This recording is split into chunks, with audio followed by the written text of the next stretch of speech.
टोनही के निशान। सुनो भाई, ये कहानी है लाटापारा गांव के कोना में एक झन बुढ़िया रहाय धनवती बाई। आदमी मन कथे वो टोनही हरे। रात में वो बुढ़िया के घर में दिया जलथे और आसमान में आग के गोला घूमथे।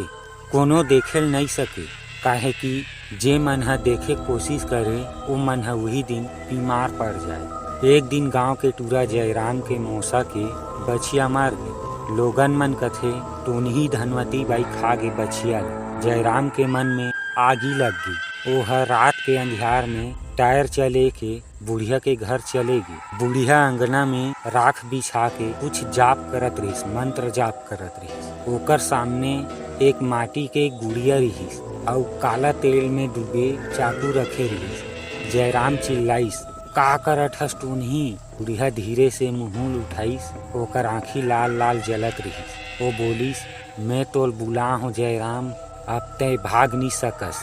जयराम भागना चाहत रहिस, लेकिन दरवाजा अपने आप बंद हो गई। धनवती बाई उठिस और मंत्र जाप के सुर तेज हो गई। काल के द्वार खोल, जीव ले ले, जीव ले ले।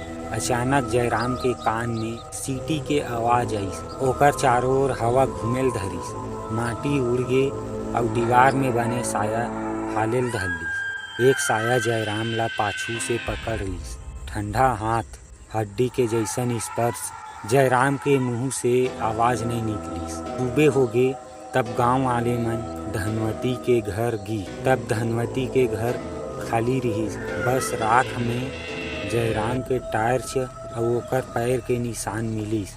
जे पैर के निशान ह दरवाजा से बाहर नहीं गे रहिस, बल्कि भीतर के कोठारी में गायब हो गए रहिस। कहे जाथे हर अमावस के रात वही घर में वही टायर छ, वही रोशनी टिमटिमाथे और राख में से कदम के निशान निकलथे। कोनो बोले नहीं सके टोनही धनवती बाई जिंदा है या मर गे। बस इतना पता है, जेकर घर में वो नजर डाल देथे वो आदमी के आखिरी रात हो जाथे।